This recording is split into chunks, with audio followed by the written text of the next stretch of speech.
Hi friends, it's Mrs. Little. Today I'm going to be reading you chapters 23 and 24 of Charlie and the Chocolate Factory. Chapter 23, Squirrel Candies That Look Round. Everybody stopped and crowded to the door. The top half of the door was made of glass. Grandpa Joe lifted Charlie up so he could get a better view. And looking in, Charlie saw a long table. And on the table, there were rows and rows of small, white, square-shaped candies. The candies looked very much like square sugar lumps, except that each of them had a funny little pink face painted on one side.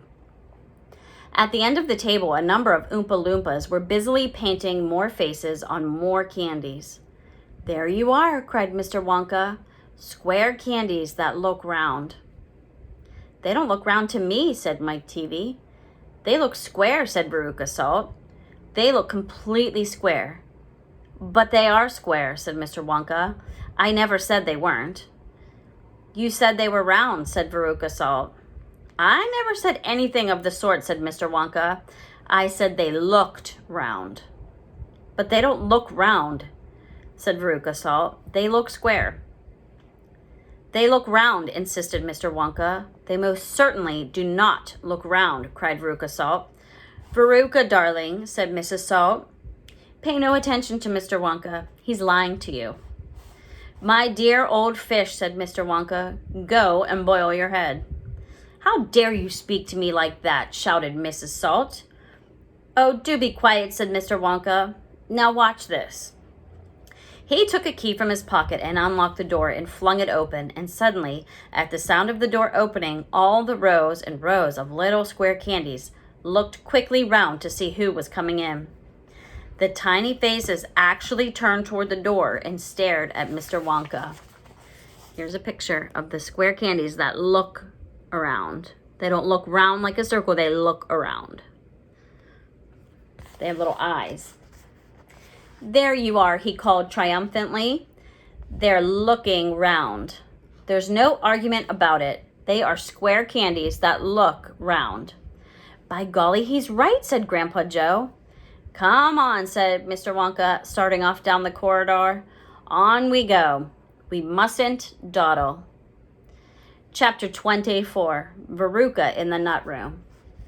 Mr. Wonka rushed on down the corridor. "The nut room," it said on the next door they came to.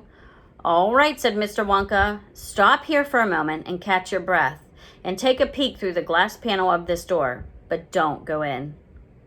Whatever you do, don't go into the nut room. If you go in, you'll disturb the squirrels." Everyone crowded around the door. "Oh, look, Grandpa, look!" cried Charlie. "Squirrels!" shouted Veruca Salt. "Jeepers!" said Mike Teavee. It was an amazing sight. 100 squirrels were seated upon high stools around a large table. On the table there were mounds and mounds of walnuts, and the squirrels were all working away like mad, shelling the walnuts at a tremendous speed. "These squirrels are specially trained for getting the nuts out of walnuts," Mr. Wonka explained. "Why use squirrels?" Mike Teavee asked. "Why not use Oompa Loompas?" "Because," said Mr. Wonka, "Oompa Loompas can't get walnuts out of walnut shells in one piece. They always break them in two. Nobody except squirrels can get walnuts whole out of walnut shells every time. It is extremely difficult. But in my factory, I insist upon using only whole walnuts. Therefore, I have to have squirrels to do the job. Aren't they wonderful? The way they get those nuts out? And see how they first tap each walnut with their knuckles to be sure that it's not a bad one? If it's bad, it makes a hollow sound, and they don't bother to open it. They just throw it down the garbage chute. There, look. Watch that squirrel nearest to us. I think he's got a bad one now." They watched the little squirrel as he tapped the walnut shell with his knuckles. He cocked his head to the one side, listening intently. Then suddenly he threw the nut over his shoulder into a large hole in the floor. "Hey, Mommy," shouted Veruca Salt suddenly. "I've decided I want a squirrel. Get me one of those squirrels." "Don't be silly, sweetheart," said Mrs. Salt. "These all belong to Mr. Wonka." "I don't care about that," shouted Veruca. "I want one. And all I've got at home is 2 dogs and 4 cats and 6 bunny rabbits and 2 parakeets, and 3 canaries, and a green parrot, and a turtle, and a bowl of goldfish, and a cage of white mice, and a silly old hamster. I want a squirrel." "All right, my pet," Mrs. Salt said soothingly. "Mommy'll get you a squirrel just as soon as she possibly can." "But I don't want any old squirrel," Veruca shouted. "I want a trained squirrel." At this point, Mr. Salt, Veruca's father, stepped forward. "Very well, Wonka," he said importantly, taking out a wallet full of money. "How much do you want for one of these crazy squirrels? Name your price." "They're not for sale," Mr. Wonka answered. "She can't have one." "Who says I can't?" shouted Veruca. "I'm going in to grab me a squirrel this very minute." "Don't," said Mr. Wonka quickly, but he was too late. The girl had already thrown open the door and rushed in. The moment she entered the room, 100 squirrels stopped what they were doing and turned their heads and stared at her with small, black, beady eyes. Veruca Salt stopped also and stared back at them. Then her gaze fell upon a pretty little squirrel sitting nearest to her at the end of the table. The squirrel was holding a walnut in its paws. "All right," Veruca said, "I'll have you." She reached out her hands to grab the squirrel, but as she did so, in that first split second when her hand started to go forward, there was a sudden flash of movement in the room, like a flash of brown lightning, and every single squirrel around the table took a flying leap towards her and landed on her body. And 25 of them caught hold of her right arm and pinned it down. 25 more caught hold of her left arm and pinned that down. 25 caught hold of her right leg and anchored it to the ground. And 24 of them got hold of her left leg. And the one remaining squirrel, obviously the leader of them all, climbed up on her shoulder and started tapping the wretched girl's head with its knuckles. "Save her!" screamed her mother. "Come back! What are they doing to her?" "They're testing her to see if she's a bad nut," said Mr. Wonka. "You watch." Veruca struggled furiously, but the squirrels held her tight, and she couldn't move. The squirrel on her shoulder went tapping the side of her head with his knuckles. Then all at once, the squirrels pulled Veruca to the ground and started carrying her across the floor.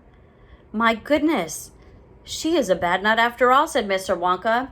"Her head must have sounded quite hollow." Veruca kicked and screamed, but it was no use. The tiny, strong paws held her tightly, and she couldn't escape. "Where are they taking her?" shrieked Mrs. Salt. "She's going where all the other bad nuts go," said Mr. Willy Wonka. "Down the garbage chute." "By golly, she is going down the chute?" said Mr. Salt, staring through the glass door at his daughter. "Then save her!" cried Mrs. Salt. "Too late," said Mr. Wonka. "She's gone." And indeed she had.